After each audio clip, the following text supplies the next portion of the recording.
So boys and girls, working capital management क्या होता है? What is the meaning of working capital management? ये semester 6 के exam में 10 मार्क्स का आएगा। कितना मार्क्स का आएगा बाबू? 10। तो आप लोग का सेमेस्टर 6 के एग्जाम में कितना मार्क्स का आएगा बोलो?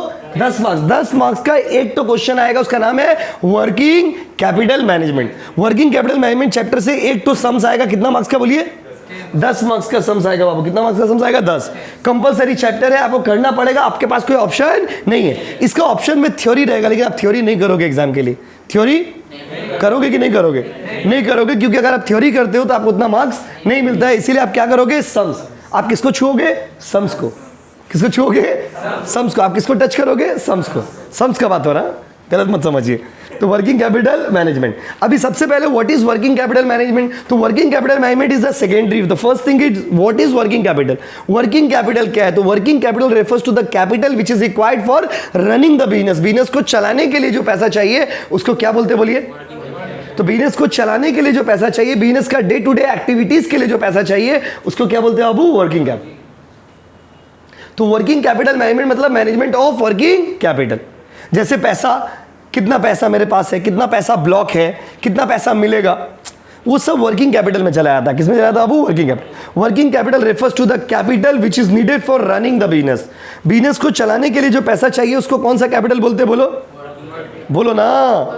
तो working capital refers to the capital which is required for running the, yes, business को चलाने के लिए जो पैसा चाहिए उसको क्या बोलते हैं बाबू? Working capital. लिखिए पॉइंट नंबर 1, लिखिए पॉइंट नंबर 1 लिखिए। Working capital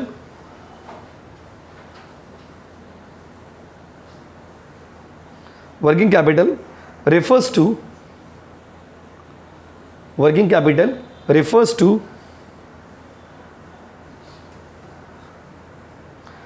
working capital refers to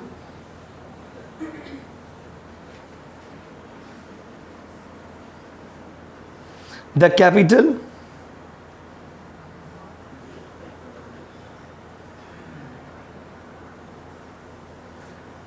क्या लिखे बताइए? Working capital refers to the capital which is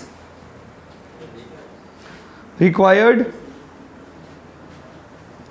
in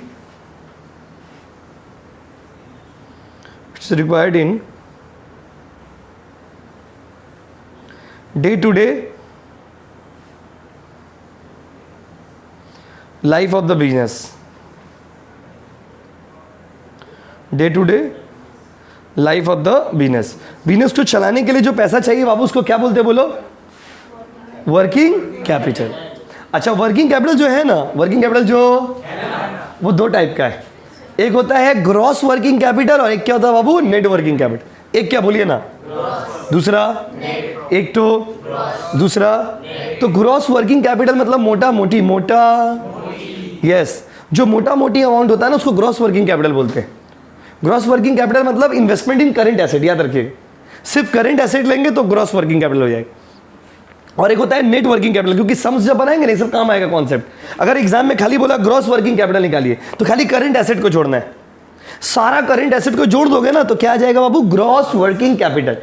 सारा करंट एसेट को जोड़ दोगे तो क्या आ जाएगा? Gross working capital. और करंट एसेट में से करंट लायबिलिटी माइनस करोगे तो आता है नेट वर्किंग कैपिटल। तो एग्जाम में देख लीजिएगा क्या निकालने बोला। अगर एग्जाम में बोला ग्रॉस वर्किंग कैपिटल निकालिए ना, ग्रॉस वर्किंग कैपिटल, तो अगर ग्रॉस वर्किंग कैपिटल निकालने के लिए बोलेगा तो किसको ऐड करोगे? Current asset. और अगर आपको नेट वर्किंग कैपिटल बोलेगा तो क्या करिएगा? Current asset minus current liability. क्या करोगे बोलो? CA minus working. आपने सेमेस्टर 6 में अगर आपने सबसे ज्यादा कुछ सुना है तो क्या सुना है? Working capital. आप देखो, याद करो, current asset, current liability, starting से लेके एफआर से लेके एफएम तक सबसे ज्यादा यही वर्ड हम लोग यूज किए। क्या यूज किए बताइए? बोलो ना। Yes, working capital. तो वर्किंग कैपिटल कितना टाइप का बोलो ना? एक तो ग्रॉस और एक तो ग्रॉस मतलब मोटा और नेट मतलब काट कूट के, यस। लिखिए पॉइंट नंबर 2 लिखिए। ग्रॉस वर्किंग कैपिटल कर लिया बाबू? कर दे रहे, 2 minute. Gross working capital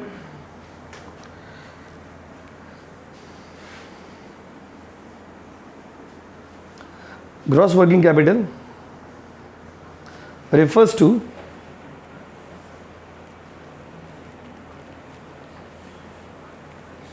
the investment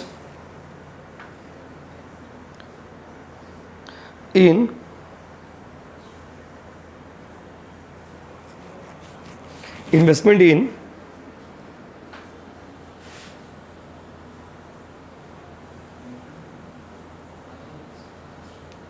क्या लिखा हुआ बताइए? Gross working capital refers to the investment in current assets.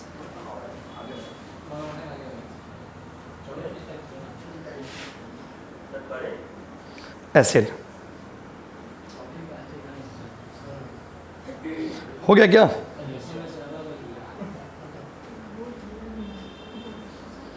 चलिए उसके बाद आइए पॉइंट नंबर 2 लिखिए बाबू।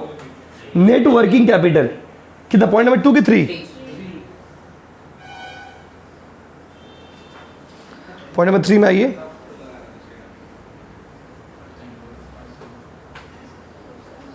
Net working capital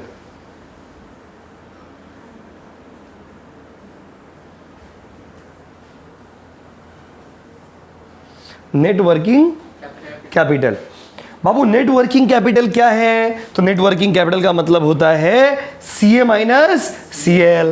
CA minus CL। आ जाओ अंदर, आ जाओ बाबू, अंदर आ जाओ, आइए अंदर आइए, बैठिए अंदर, ऑफिस में बैठिए ना। तो नेट वर्किंग कैपिटल का मतलब क्या होता है बाबू? CA minus CL। CA minus CL। तो बात समझिए, ग्रॉस वर्किंग कैपिटल का मतलब होता है ओनली CA, और नेट वर्किंग कैपिटल का मतलब होता है CA minus CL। CA minus क्या? तो CA खाली करे, अगर आपको ग्रॉस वर्किंग कैपिटल बोलेगा ना एग्जाम में, तो आप खाली CA निकालोगे। क्या निकालोगे? CA। और अगर आपको नेट वर्किंग कैपिटल बोलेगा तो क्या निकालोगे? CA minus CL। क्या निकालोगे बोलो? CA माइनस क्या निकालिएगा? CA minus CL। तो CA माइनस CL हो गया तो नेट वर्किंग कैपिटल। और खाली ग्रॉस निकालने बोला तो क्या निकालेंगे? Current asset. समझ रहे हो ना? करंट एसेट क्या होता है? Stock, debtors, bills receivable, cash, ये सब तो करंट एसेट है। करंट लायबिलिटी क्या है? Bills payable, creditors, outstanding expenses, सब बार बार हम लोग किए हैं। तो ये यहाँ तक लिख लियो ना? रुकिए, आइए,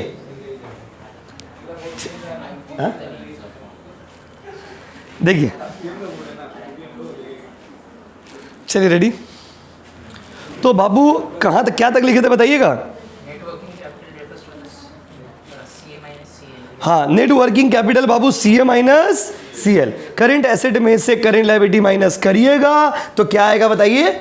working capital. Net working capital याद रखोगे, नेट और ग्रॉस अलग चीज है। अगर एग्जाम बार बार आपको बोले, अगर ग्रॉस निकालने बोला तो सिर्फ मोटा मोटी मोचौड़, यस, और नेट निकालने वाला तो CA माइनस CL, याद रखिएगा, ठीक है। चलिए अब जो करने जा रहे हैं ना बाबू, वही मेन है। आपको एग्जाम में बोलेगा ना स्टेटमेंट बनाइए showing working capital requirement, 10 marks का कांस्टेंट टॉपिक है, आएगा ही आएगा। आपको बोलेगा वर्किंग कैपिटल रिक्वायरमेंट का स्टेटमेंट बनाइए। अब आप लोगों को गर्मी नहीं लग रहा किसी को? ठीक है, आपको वर्किंग कैपिटल रिक्वायरमेंट का स्टेटमेंट बनाना है, ठीक है। आपको बोलेगा statement showing working capital requirement, आपको हम फॉर्मेट दे रहे हो। फॉर्मेट ना याद कर लीजिएगा, क्या कर लीजिएगा? याद। देखिए आओ ना प्लीज, क्या लिखोगे? स्टेटमेंट शोइंग, देखिए अलग अलग बुक में ना बाबू अलग अलग फॉर्मेट में बनाता है वर्किंग कैपिटल। किसी बुक में देखोगे हॉरिजॉन्टल फॉर्मेट में बनाया, रहने दीजिए, ठंडा लग रहा है, चलने दीजिए ना। स्टेप किसी में बोलोगे, किसी में देखोगे हॉरिजॉन्टल फॉर्मेट में बनाया, किसी में देखोगे वर्टिकल फॉर्मेट में बनाया। हम लोग का अपना फॉर्मेट है, ये फॉर्मेट से आपका बहुत इजीली बन जाएगा सम्स, और आपको लगेगा कि मैं 10 मार्क्स फिक्स है, तो वो फॉर्मेट हम लोग बनाने के लिए जा रहे हैं। प्लीज ध्यान दीजिए, statement showing working capital requirement, आपको बोलेगा एग्जाम में बनाओ ना वर्किंग कैपिटल रिक्वायरमेंट। प्लीज ध्यान दीजिएगा, जो है अभी फॉर्मेट में ही, फॉर्मेट समझ जाओगे ना तो समझने में कुछ नहीं है। Statement showing working capital requirement, ठीक है। ठंडा दिमाग से, शिद्दत से फॉर्मेट पूरा हट लाएं। तो भाइयों और बहनों, वर्किंग कैपिटल रिक्वायरमेंट का अगर हमको फॉर्मेट बनाने के लिए बोलेगा कि फॉर्मेट बेसिकली 2 कॉलम बना लोगे अमाउंट का। अब अमाउंट का कॉलम डिपेंड करता है रिक्वायरमेंट के ऊपर। फिर यहाँ पे लिखोगे पर्टिकुलर्स, क्या लिखोगे? पर्टिकुलर्स कहाँ है भाई? पर्टिकुलर्स, ठीक है। अच्छा, उसके बाद सबसे पहले लिखोगे, सबसे पहले लिखो, गुलाबी कलर से लिखते हैं, बहुत बच्चों को गुलाबी पसंद है। Current assets. अच्छा, खाली ग्रॉस वर्किंग कैपिटल बोलेगा तो खाली करंट एसेट लिखने का है, यही फॉर्मेट में। और अगर नेट बोलेगा तब कैसे करोगे हम बता रहे। सबसे पहले करंट एसेट में लिखोगे रॉ मटेरियल, क्वेश्चन में दिया रहेगा, समझे ना। अब गुलाबी हटा देते, ज़्यादा अच्छा नहीं लग रहा। ब्लैक,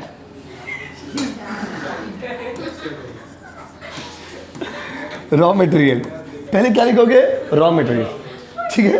क्या लिखोगे रॉ मटेरियल। अच्छा, रॉ मटेरियल इन स्टॉक, मतलब आपके पास कितना रॉ मटेरियल है वो पहले लिख दीजिएगा, ठीक है बाबू। अच्छा, उसके बाद work in progress. My dear student, जैसा कि आप जानते हो, कि कोई भी स्टॉक का, कोई भी मटेरियल का, कोई भी सामान 3 स्टेज से गुजरता है। कोई भी जो माल है वो कितने स्टेज से गुजरता है? 3। पहले होता है रॉ मटेरियल, फिर क्या होता है बोलो? वर्क इन प्रोग्रेस, फिर क्या होता है बोलो? Finish goods. कोई भी मटेरियल, कोई भी माल, कोई भी सामान कितना स्टेज से गुजरता है? बोलिए 3। क्या क्या बोलो? Raw material, work in progress, finish goods. Raw material मतलब एकदम कच्चा है, एकदम क्या है? कच्चा है। वर्क इन प्रोग्रेस मतलब काम चालू है। वर्क इन प्रोग्रेस देखते हैं रास्ता में पोस्टर लगा रहता है। रास्ते में जब आप लोग आते हो बैनर लगा रहता है, आप लोग क्या सोच रहे हो नहीं पता। रास्ता में जब आते हो तो नहीं देखते हो, बड़ा बड़ा पोस्टर लगा रहता है, क्या लिखा रहता है? Work in progress, work in progress नहीं रहता बाबू। और उसके बाद तीसरा होता है फिनिश गुड्स। तो याद रखिएगा, वर्क इन प्रोग्रेस के अंदर ना बाबू, प्लीज थोड़ा देखिएगा, ये थोड़ा अलग है। वर्क इन प्रोग्रेस के अंदर में 3 कैटेगरी होगा। रॉ मटेरियल होगा, उसका 100% वैल्यू ले लीजिएगा। कितना परसेंट वैल्यू ले लीजिएगा? 100। ये रूल याद रखना है। उसके बाद रॉ मटेरियल वेजेस होगा, वेजेस मतलब लेबर का एफर्ट, उसका 50% लेना है। कितना परसेंट लेना है? 50। अगर बोलेगा वर्क इन प्रोग्रेस और वेजेस दिया हुआ है तो आप कितना परसेंट लोगे? 50। कितना परसेंट लोगे? 50। 50 मतलब हाफ। 50 मतलब कितना बोलो? उसके बाद बोलेगा आपको ओवरहेड। क्या बाबू? ये देखिए, जरूरी नहीं है कि बात को समझिए, जरूरी नहीं कि ये सब क्वेश्चन में होगा। अगर रहेगा तो लिखोगे, नहीं रहेगा तो नहीं लिखोगे। दीज आर द फॉर्मेट, इसको बढ़िया से समझना है। जल्दी बताइए, किसका कितना परसेंट लेना है? याद रखो, वर्क इन प्रोग्रेस में रॉ मटेरियल का क्या ले लोगे? 100। वर्क के वेजेस का और ओवरहेड का, इसको एकदम बढ़िया से याद रखिए, नहीं तो गलती हो जाता है एग्जाम में। उसके बाद फिनिश गुड्स, तीसरा आइटम, फिनिश गुड्स हो गया। अब फिनिश गुड्स को किस पे लेंगे? फिनिश गुड्स का वैल्यू हमेशा एट कॉस्ट लोगे। किस पे लोगे? एट। अब अगर क्वेश्चन में स्पेसिफिकली मेंशन कर दिया कि आपको सेलिंग प्राइस पे लेना है तो अलग बात है, बट नॉर्मली आप किस पे लोगे? At cost, at cost. चलो, उसके बाद क्या बाबू? फिनिश गुड्स को ले लिए। फिनिश गुड्स क्या बोलेगा? एट किस पे लेने बोलिए? कॉस्ट। उसके बाद बाबू डेटर्स को किस पे लेंगे? तो माय डियर स्टूडेंट, डेटर्स को हम लोग कॉस्ट प्राइस पे भी ले सकते हैं और सेलिंग प्राइस पे भी ले सकते हैं। क्वेश्चन में मेंशन कर देगा debtor can be taken at cost price और सेलिंग प्राइस। क्वेश्चन में मेंशन कर देगा कि आपको कॉस्ट पे लेना है कि सेलिंग प्राइस पे लेना है, और नहीं मेंशन किया तो फिर अजम्पशन लेके कुछ भी ले लीजिए, कोई दिक्कत नहीं। उसके बाद क्या आता है बाबू? कैश। क्या बोलिए? अभी कोई उतारो मत, पहले समझ लो फिर उतारना। उसके बाद क्या आ गया बताइए? CD हो गया था ना, D में cash and other current asset, और भी सम्स के हिसाब से अगर कुछ और करेंट एसेट रहा तो लिख दीजिए। Cash and other current asset मतलब कैश और या फिर उसके अलावा कुछ और दिया तो वो लिख दीजिएगा, ठीक है। तो ये पूरा को जोड़ेंगे तो कौन सा वर्किंग कैपिटल आ जाएगा? Gross working capital. बोलो हाँ कि नहीं? क्योंकि तब से हम चीख के चिल्ला को आपको एक ही बात बोल रहे हैं कि अगर करेंट एसेट को जोड़ोगे तो कौन सा वर्किंग कैपिटल होगा? ग्रॉस। करेंट एसेट को जोड़ोगे तो कौन सा वर्किंग कैपिटल होगा? ग्रॉस। बोलो ना, ग्रॉस। और इसमें से आप माइनस कर देंगे, क्या कर देंगे? माइनस कर देंगे करेंट लायबिलिटीज। ये फॉर्मेट फॉलो होगा, पेंसिल से फॉर्मेट बनाइएगा। करेंट लायबिलिटीज, करेंट लायबिलिटी में क्या क्या आ सकता है बोलो? क्रेडिटर्स। क्या बाबू? क्रेडिटर्स। और देखो, क्रेडिटर बहुत कुछ का होता है। क्रेडिटर्स ऑफ रॉ मटेरियल होता है, क्रेडिटर्स ऑफ एक्सपेंसेस होता है। मतलब समझे, जैसे मान लीजिए किसी से हम जिससे हम बुक खरीदे, उसका पैसा अभी तक नहीं दिए, तो मेरे लिए क्रेडिटर ऑफ रॉ मटेरियल हो गया। किसी से मान लीजिए हम कोई जैसे मासी काम करती है, उनका पैसा नहीं देते, क्रेडिटर ऑफ एक्सपेंसेस हो गया।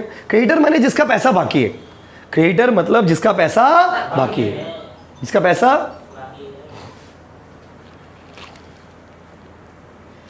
उसके बाद देखिए दूसरा लायबिलिटीज ऑफ वेजेस। क्वेश्चन में लिखा रहेगा, मतलब किसी का अगर वेजेस बाकी है पैसा नहीं दिए तो मतलब सिंपल जितना करेंट लायबिलिटी है सब इसमें आ जाएगा। तीसरा क्या हो सकता है, लायबिलिटीज ऑफ ओवरहेड। ओवरहेड समझते हो ना, मतलब कुछ भी सिंपल समझिए ना, जिसका भी पैसा बाकी है वो सब किस में आ जाएगा, इसी में आ जाएगा। जिसका भी पैसा बाकी है वो सब किस में आ जाएगा बताइए, करेंट लायबिलिटी में। जो भी क्रेडिटर है, बिल्स पेबल है, वो सब कहाँ आ जाएगा बताइए, करेंट लायबिलिटी में। अब अगर हमको बोला नेट वर्किंग कैपिटल निकालने, तो नेट वर्किंग कैपिटल का फॉर्मूला क्या हो जाएगा बोलो, current asset minus current liability. Current asset minus क्या हो गया, करेंट लायबिलिटी। करेंट एसेट में से करेंट लायबिलिटी माइनस करोगे तो क्या आ जाएगा बताइए, नेट वर्किंग कैपिटल। क्या आ जाएगा बोलिए, net working capital including cash, क्योंकि हमें कैश को इंक्लूड किया ना, तो ये हो गया net working capital including cash. हम लोग फॉर्मेट में कैश लिए थे ना, तो इसका नाम हो जाएगा net working capital including cash. Including क्या बाबू, कैश। अब अगर मान लीजिए कहीं सपोज आप इसमें पैसा बैंक से लिए हो, बैंक से पैसा लिए हो, तो यहाँ पे लिख दोगे फिनांस बाय बैंक। अगर वर्किंग कैपिटल के कुछ पैसा आप लोन वोन लिए हो बैंक से, तो यहाँ पे लिख दोगे फिनांस बाय बैंक, तो उसको माइनस कर दोगे। तो यहाँ पे क्या लिखोगे, net working capital required, net working capital required. Normal format यही होता है। अब इसके अलावा जब सम्स बनाएंगे तो थोड़ा बहुत चेंजेस तो होगा ही। नेट वर्किंग कैपिटल रिक्वायर्ड, पहले समझिए, current asset minus current liability, तो क्या आएगा, net working capital. Net working capital including cash, क्यों, क्योंकि अगर आप कैश को लिए तो इंक्लूडिंग कैश, और अगर कोई सम्स में कैश को बोल देगा नहीं लेने तो हो जाएगा एक्सक्लूडिंग कैश। क्वेश्चन में अगर बोला calculate net working capital excluding cash, तो कैश मत लीजिएगा, और अगर बोलेगा इंक्लूडिंग कैश तो कैश को ले लीजिएगा। और उसके अलावा भी कुछ स्पेसिफिक ट्रीटमेंट होता है, वो सम्स बनाएंगे तो आप समझ पाएंगे, अभी ओरली बोलने से आपको समझ नहीं आएगा। तो जल्दी बताइए इसी बात पे, वर्किंग कैपिटल अगर निकालने बोलेगा तो कैसे निकालोगे, समझ गए कैसे निकालोगे बोलो। तो ये हो गया current asset minus current liability. अच्छा, एक और फॉर्मूला है जो याद रखिएगा, ऑपरेटिंग साइकिल निकालने के लिए आपको एग्जाम में देगा। ऑपरेटिंग साइकिल या फिर उसको वर्किंग कैपिटल साइकिल बोलिए, ऑपरेटिंग साइकिल निकालने बोलेगा या फिर आपको वर्किंग कैपिटल साइकिल बोलिए, कोई भी साइकिल निकालने बोलेगा। ऑपरेटिंग साइकिल क्या होता है, my dear student, raw material collect करने से लेकर के कैश में कन्वर्ट करने में टाइम लगता है। जैसे आप एक बात समझिए, हम कोचिंग का बुक का एग्जाम्पल आपको देते हैं।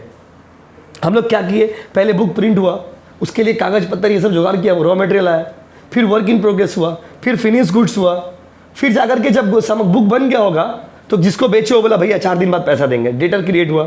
तो my dear student, raw material बनने से लेकर के कैश रियलाइज होने तक टाइम लगता है। रॉ मटेरियल बनने से लेकर के कैश रियलाइज होने तक क्या लगता है, टाइम, और उस टाइम को बोलते हैं ऑपरेटिंग साइकिल। तो operating cycle refers to the time which is required to convert the raw material into cash. Raw material पहले बनेगा, फिर वर्क इन प्रोग्रेस होगा, फिर फिनिश गुड्स होगा, फिर डेटर्स होंगे। तो ये जो पूरा प्रोसेस है ना, इसमें टाइम लगता है, और इस टाइम को हम लोग क्या बोलते हैं, ऑपरेटिंग साइकिल। क्या बोलते हैं बाबू, ऑपरेटिंग साइकिल बोलिए, चाहे नेट वर्किंग कैपिटल साइकिल बोलिए, चाहे वर्किंग कैपिटल साइकिल बोलिए, बात समझे ना। तो याद रखिएगा, अगर आपसे पूछेगा ऑपरेटिंग साइकिल, कभी कभी 5 मार्क्स में दे देता है ऑपरेटिंग साइकिल निकालने के लिए, या 2 मार्क्स में दे दिया ऑपरेटिंग साइकिल निकालने के लिए। तो ऑपरेटिंग साइकिल का अपना एक फॉर्मूला, ऑपरेटिंग साइकिल मतलब टाइम निकालने बोल रहा है आपको। क्या निकालने बोला, बोलो बोलो ना। तो इसका फॉर्मूला है raw material period plus work in progress period, मतलब ये टाइम के टर्म्स में, plus finish goods period plus debtors period minus creditor. याद रखिएगा, raw material, work in progress, finish good, debtor, ये सबका टाइम को जोड़ के उसमें से किसका टाइम माइनस कर दोगे, क्रेडिटर। ये टाइम के टर्म्स में आंसर आएगा इसका। 4 सप्ताह, 5 सप्ताह, 10 सप्ताह, 2 महीना, 4 महीना, 6 महीना, 8 महीना। मतलब ऑपरेटिंग साइकिल क्या है, it is a time period which is required to convert the raw material into cash. Raw material से कैश में बदलने में जितना भी टाइम लगेगा, जैसे रॉ मटेरियल बनाने में 1-2 महीना लग गया, वर्क इन प्रोग्रेस के रेडी होने में 1-2 महीना लग गया, सामान बनने में 1-2 महीना लग गया, सामान किसी को बेचे हो 2-3 महीना बाद पैसा देगा, उसमें टाइम लग गया। तो कोई भी रॉ मटेरियल से लेकर के कैश बनने में जो भी टाइम लगता है उसको क्या बोलते हैं बाबू, ऑपरेटिंग साइकिल। क्या बोलते हैं बोलो, ऑपरेटिंग साइकिल। ऑपरेटिंग साइकिल का फॉर्मूला क्या है, raw material period plus work in progress period plus finish goods period plus debtors period minus creditors period. ये सब टाइम दिया रहेगा, सबको जोड़ के क्रेडिटर वाला माइनस कर दीजिएगा। बोलिए हाँ कि नहीं, उतारिए।